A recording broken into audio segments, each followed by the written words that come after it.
Hi, beauties. It's Erin Scott here. How are you doing? So, there's a couple of things happening here. We have this beautiful image of this bird on our screen.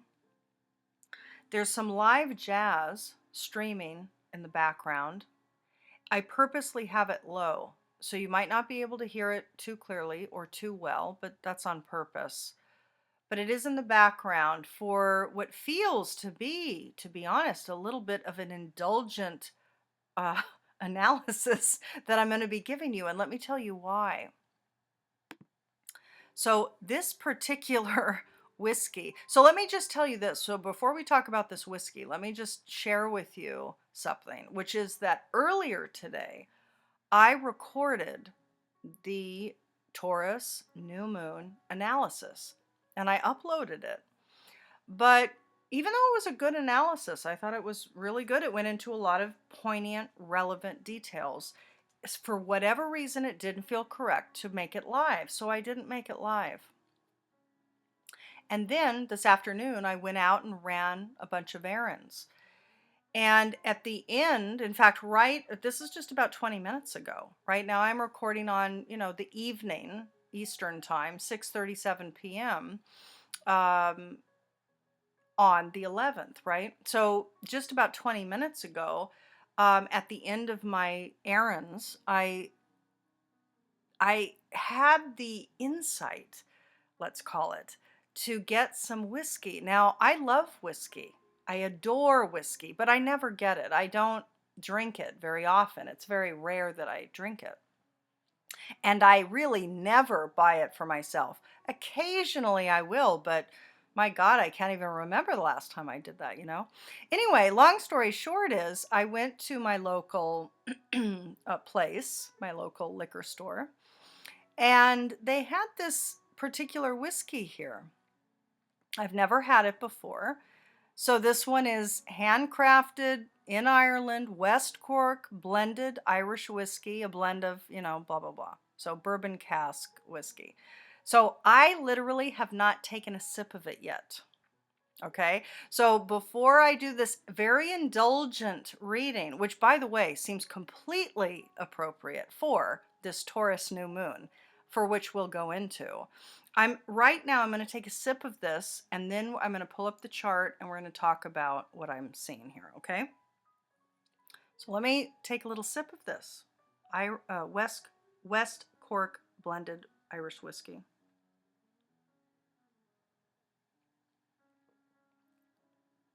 It's lovely. It's lovely. I mean, it smells wonderful. For me, it tastes a little bit thin. It's not quite as complex or rich as I usually like my whiskey, but it's lovely. I mean, it's lovely. Let me take another little sip here.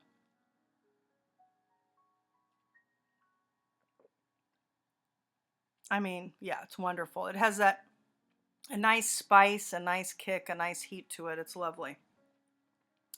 But yeah, it's a little bit light in color and it's a little bit light in richness, I would say. Okay, beauty. So that's what I'm doing. So I'm having this very indulgent drink while I do this reading for you. And who knows, maybe this is the reason why the earlier reading was not appropriate. I'm trusting it. I'm trusting. I've never really done a public recording where I've not made it public. So whatever. So let me go ahead and pull up my highlighter here. There's a couple of things we're going to talk about. The first is we're going to focus in on some of the key energetics here because we have a few, okay? The biggest thing that I want you to understand, because I've been thinking about this moon all day long, and certainly after I did the initial analysis earlier today. But you need to understand a primary aspect to this particular new moon. First of all, most of you are highly aware because you're already very adept and knowledgeable about astrological foundations. When we're talking about the sun and the moon coming together, every month it does so. When we're talking about these two planetary bodies, the star and the satellite coming together, it is a point of new beginning. It's a point of a new planting of a seed. In this case, the seed that we have planting, the seed that is planting today, let's call it today, Tuesday, May 11th, 2021. The seed that is planting today is about the alignment of inner and outer expressions of self as it relates to the Taurian qualities of self. This has to do with self-love, self-value, self-worth. It has to do with confidence in your ability to create and to manifest a life, to be sustained, to survive, to thrive, to create abundance, or to create the beautiful simplicity, or to create the beautiful garden, or to create whatever it is that helps you feel sane and safe and foundational, that you have a stable foundation below your feet. So all of these things are correlated with the particular themes of the month ahead. Okay? Now, the juice that we have with this particular new moon, the seeding, excuse me, the seeding of a new self, it's correlated with many different things. One has to do with Sedna, one has to do with Black Moon Lilith, which is at 22 degrees Taurus. The other has to do with Sedna at 28 degrees Taurus. These are not small topics that are playing out. Now, keep in mind that when we're talking about a new moon, we're talking about the month ahead. So from new moon to new moon. The next new moon that we'll have will be in Gemini, and it will occur on the 10th of June.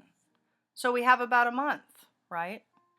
So, but we also have this year ahead process. So for the month and the year ahead, there's a new, let's say, obligation to establish a new sense of self-worth and self-value as it relates to issues of feeling devalued or feeling invisible or feeling not seen, not heard, that you don't matter in this world.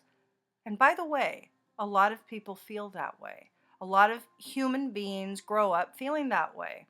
Keep in mind, I work with a lot of clients. So this is a very common occurrence for the human condition. Even before I was working with clients, back in the day when I was going to my own life coach, doing my own work, it is a foundational aspect of the human experience. Humans want to know that they matter. Humans want to know that they're valuable. Humans want to know that they're loved. These are basic foundational components to the human experience. Yet most individuals have issues with those exact issues. So you have to understand that when we're talking about a Taurus new moon process, whether it be the month ahead or the year ahead, it's significant, it's poignant, it's relevant, it's foundational, it's key, it's very important. Because there's a level of your work that needs to happen here. There's work that you have to do. For you to be disciplined, to make the decision that you're going to love and value yourself. For you to become mindful of the fact that you do have the capacity, the capabilities, the skills, the know-how to survive, to thrive, to create creatively. Okay? When we're talking, everybody, about Lilith is at 22 degrees Taurus and Sedna is at 28. These are tied into this process of new growth. A new sense of self-worth is tied to becoming Lilith, allowing yourself to be the empowered feminine, the powerful feminine who has been dismissed or denied or disrespected. And what does that mean for you? It means that you're willing to be true to who you are, and you don't need the other person to respect it or honor it or see it or validate it. because your worth isn't reliant upon what the other does or doesn't do. That's what the growth here is about. When it comes to Sedna, Sedna is a very, very intense signature within the natal blueprint. Here, when we're talking about Sedna's current placement, it's a very slow moving body. So when we're talking about this 28-degree Taurus placement of Sedna, and it happened to be very close to this new moon, indeed, we are each going to have to deal with issues of fear and trust. So, how is it that we are going to act on behalf of our own value system, our own ethos, and our own worth as an individual, and come out with our skills and with our abilities to make our own money and income and survive as an individual? How are we to do that and also face our fears? Well, that's the growth. That's the growth now, everybody. So face your fears. What are the fears that you have with regards to expressing the truth of who you are out into the world and being vulnerable in that way? That does evoke fear. A lot of people have this signature in their natal chart, Sedna in Taurus, which is about fear of showing your worth. Now, why would that be the case? Well, of course it's the case because there's a level of exposure at hand when we're talking about that. Do you understand? It's big. It's significant. So, the new self that is called to emerge in the next month, and the new self that's called to emerge in the next year, is connected to the need to face your judgments with regards to being Lilith. What are your judgments with regards to being gaslighted or deprecated, self-deprecated, or devalued by others? What are your judgments about that? What does that mean to you? When the other ignores you, what does that mean? What does that mean about you? In your mind, what does that mean? Because you're here to honor self. You're here to be true to self. You're here to allow Lilith to have a voice. But it's your responsibility to do it. It's your responsibility to face these fears. How is it that you fear that your money will be stolen or that your possessions will be stolen? This is not a matter of you being in denial about significant real risk that you might face. Maybe you live in a neighborhood where there's a lot of thefts. So it's not a matter of denying reality, but this is a matter of aligning yourself with correct, healthful reality. Let's call it that. So there's fears that must be faced and questioned. How is it that you bring old fears? And when I talk about old fears, I'm talking about fears that you hold from other life streams. Do you understand, everybody? What fears are you carrying that you're bringing into your present moment that are simply not accurate? In other words, your consciousness is projecting upon what is some other what is. And you're imprinting that old signature into the present moment. Do you understand? This is what it's all about, everybody. Clean mind. Now, that takes us to this. Now, before we do that, can I just say that we have a very poignant trine to Pluto. Everything that I was just talking about with regards to the new seeds of self, becoming the empowered feminine, whether you're masculine embodied or feminine embodied, and becoming the confronter of fear and the trusting that all is well. And this is trining Pluto at 26 degrees Capricorn, which is now retrograde. So there's the deep internal transformation process that's completely tied in to the potentiality with the new you that is to emerge over the course of this month ahead and over the course of this year ahead. Now, look at this. All of these planetary points are in the first house. Sun, Moon, Lilith, and Sedna, which, by the way, looks a lot like Saturn, but it's not Saturn. Saturn's up here. Venus, North Node, and Mercury. All of these are located in the archetypal first house. This is significant, everybody, because what this means is that the new seed of self is predicated, it is connected to and it's tied to the foundation of which relies upon the new mind and the new sense of self-worth.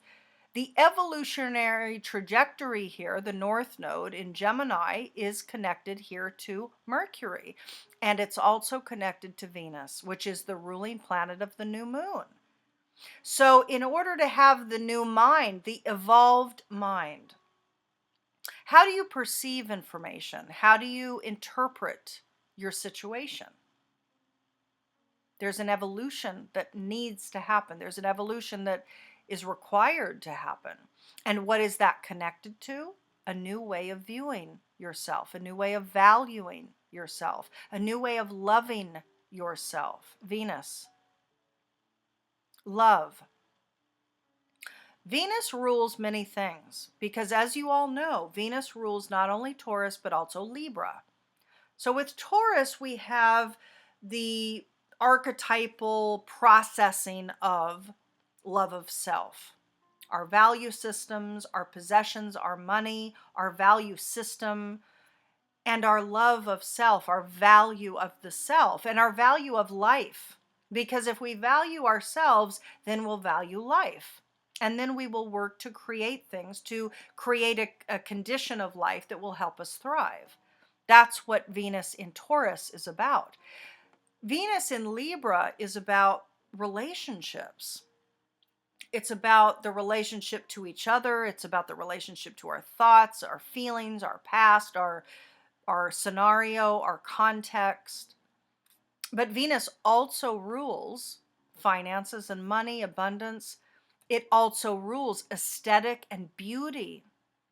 It also rules, of course, the feminine, woman. It also rules sex and affection. So Venus covers many different things. But when you think about it, you can understand that kind of holistic functionality of Venus. So what I want you to understand too, when it comes to, let's say, what's kind of indicated and connected to this new seed of self, it has to do with a new way of thinking and a new way of valuing yourself, money, people, everything. A new way of valuing everything. And in the meantime, look at what the South Node is showing us here. Again, this is the archetypal chart. So when we're looking at the South Node, everybody, in the 7th house in Sagittarius, this is about letting go of old beliefs about people, but it's much more. The key thing to understand about the major growth edge here is about letting go of believing you are what other people say you are. It's about letting go of what other people believe you are. It's about letting go of what other people say you are. This North Node in Gemini is about you developing your own mind, your own thoughts, your own honoring of your own intellect, your own ability to discern. This is about honoring your own discernment process, your own analytic process, your own intelligence. Let go of what you were told. Let go. You must. It's part of the natural process here. It's not about me telling you to do it. It's about what is the natural process. So you're here to let go of what others say, of what others teach you. What others teach you might resonate, and if it does, fabulous. But otherwise, let it go, at least for now, because now is a time for you to weed through all of the information and to really decide for yourself, come up with your own decisions that are resonant with your identity. Keep in mind, everybody, that the first house is the house of the self. So, what is your construct of identity? The first house is your physical body. The first house is your drivers, your motivations, your impetus for your actions and your behaviors and your reactions. So, this is you, you know. There's all kinds of growth about who you are and what you're becoming and what the evolutionary call to action is. For you, the evolution is about the mind, evolving the mind. The other thing that I want to point out, which is beautiful, is that this particular new moon is sextiling Mars. Now, Uranus is exactly sextiling Mars. We have Uranus at 11 degrees Taurus, exactly sextiling the 11-degree Mars in Cancer. 12th house Uranus. This is about an evolutionary process happening within your consciousness, and there is a free flow harmonic communication portal or pathway with regards to your value system. And for you, the evolution of your consciousness is leading you to take new actions with regards to what matters to you. Cancer, the moon. So, taking action on what has meaning for you, taking action on what has meaning and what matters to you on a very deep level. Really good. And the 11 is definitely indicating, the 11 Mars and the 11 Uranus is indicating the ability to come from a more enlightened state. Here, a more enlightened state of evolved consciousness, feeding a more evolved action set and reactionary set, becoming more present moment oriented with regards to how you respond to things, right? Okay, beauties. The other thing, I mean, there's a couple quick things that I'll mention before I disconnect, and we'll take a look here at the Sabian symbol as well. But the other thing that I want to point out right now is that Saturn at 13 degrees Aquarius is squaring this particular new moon in Taurus. Now, what that indicates very clearly is that there's an obligation. I mean, it's not all unicorns and rainbows when we're talking about this process, okay? Life isn't like that. We have to go through the deeper process of growth, which requires deeper process. The square to Saturn talks about a couple of things. One is it talks about it's required now. A lot of you already sense the truth of what I'm about to say. A lot of you already know this truth for yourself, but some of you might not recognize it or know it. And what I'm going to say is that life over the last, 5-7 years has been more obligatory in its process, and it's only becoming more exponentially the case. What I mean by that is the lazy way of being human is not going to work anymore. It's no longer working now. And so, what you might find is that for those of you, for people that wish to stay blind or asleep or staying blissfully clueless about their own behavior or blissfully clueless about what the other person is doing, and I'm just going to stay in a dream here because it makes me more comfortable emotionally in order to perceive a dream versus perceiving reality, it ain't going to work much longer. In fact, life is going to be more abrupt and harsh in its reaction to that kind of lazy way of being human. It couldn't be more indicated with regards to this square. Saturn is the planet that obligates maturity. It shows us where we have to mature. It's in Aquarius now for the next year, so we're obligated to mature our role in humanity.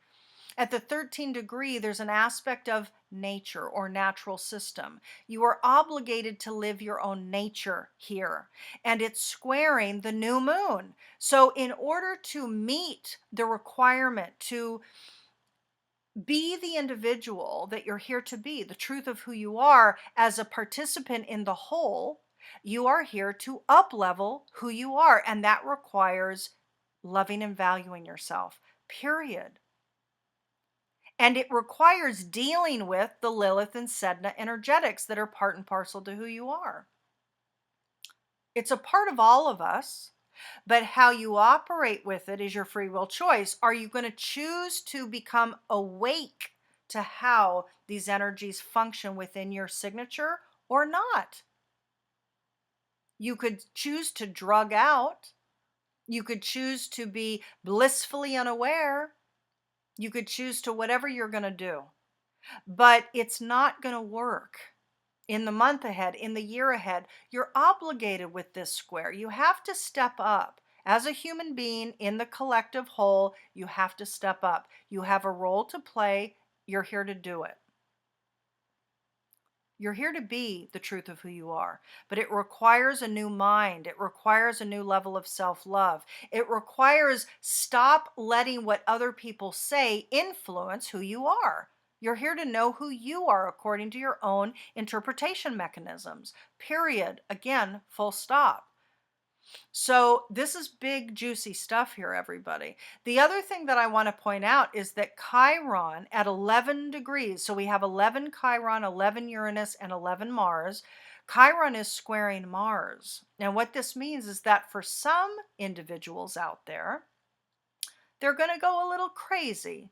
They're going to feel emotional anger and reaction coming up within them, coming from a place of unconsciousness, coming from a place of Lilith and Sedna orientation. And they're going to create harm for the 11th house collective. For others of you, for those of you watching this recording, you are doing something quite different. You are tapping into your role as a teacher healer for the collective, and you are prompted to take action with regards to what matters to you as it relates to second house, money and income. And the money and income is related to Gemini. Gemini is the ruler of the second archetypal house. So this has to do with using your intellect to communicate things of meaning that are going to help heal the collective, right? Easy peasy. Okay, beauties. Now, the other quick thing is that Jupiter is at a critical degree. So the point of today's new moon has still the Jupiter 29 degree point, which is Jupiter has been at the 29 degree point for a little while. And it's going to be entering into Pisces for a 2-month period coming up on the 13th. So in 2 days, I'm recording this on May 11th. In 2 days' time, Jupiter is going to pop into 0 degree point Pisces for 2 months. So this is going to be quite an expansive time. There's going to be new hope that's emerging. There's going to be lots of things happening. So I'll be looking at that signature coming up this week. I'll do a recording on that in a few days. But what I want to say is that for the energetic of this particular new moon, the 29 degree can activate in 2 different ways depending on the individual. 29, the critical degree, can activate with a regressed orientation or an evolved orientation. Those that are operating with a regressed 29 degree Jupiter orientation in Aquarius can be all kinds of crazy. We can see all kinds of insanity. We can see all kinds of extreme conspiratorial aspects of belief systems and thoughts about all kinds of things that's going to be spread on media, etc., etc. Okay? So for some people, this is going to be activated. And this particular 29 degree Jupiter is squaring Sedna almost exactly. So fear and communications based on fear and religious dogma based on fear is the name of the game. So be aware. Don't buy into the fear. Understand what it's about. Anybody preaching anything that is involved with a narrative or an orientation or a dynamic that involves fear or fear reaction is absolutely not according to nature. I cannot emphasize that enough. The easiest way to understand if somebody's telling the truth or coming from a place of natural truth versus untruth or misalignment or toxicity is, what reaction does it create in your body system? Is it joy expansion? Is it fear contraction? Easy peasy, honestly. So, this is not difficult to interpret, but what this indicates is that yes, in the next month ahead and in the next year ahead, there's going to be all kinds of assholes coming to the forefront preaching stuff that's based on fear, and it's going to rely on individuals believing that fear that will believe it. Easy as that. Now, what this 29-degree Jupiter says in regards to all of you that are of the more evolved mindset is that the square is going to instigate new learnings, new expansion, new evolution with regards to your understandings of things to deal with fear dynamics, to deal with the energetics inside your natal blueprint that are signatured with fear. Okay. Now let's pop up quickly the Sabian symbols. I'm going to pull this over. I'm actually not going to read the whole thing. Let me go ahead. I'm going to turn off my highlighter. So I'm not going to read the whole thing. I will post this below the video, so you can read it in full if you'd like. But I want to focus on my interpretation of this particular symbology. The symbol for this new moon, sun, moon coming together, alignment of inner and outer, right? A new seed for the self, a new seed of self-worth, a new seed of self-love for this year ahead. The white dove flying over troubled waters. The keynote, the spiritual inspiration that comes to the individual in the overcoming of crisis. What I want you to realize about this particular symbology is, number one, the white dove, the white represents innocent purity. There's a pure understanding or a pure viewpoint. The dove represents spirituality. It's your higher self. So this is the purity of your higher self's position in its holistic view. It has the higher view. It's able to see the long view with things. It's able to understand things from a broader perspective. The white dove flying over troubled waters is your higher self able to see the correct understanding of things, to see what is through a higher perspective, outside of being involved or sucked back into the minutia of the crises or the trouble.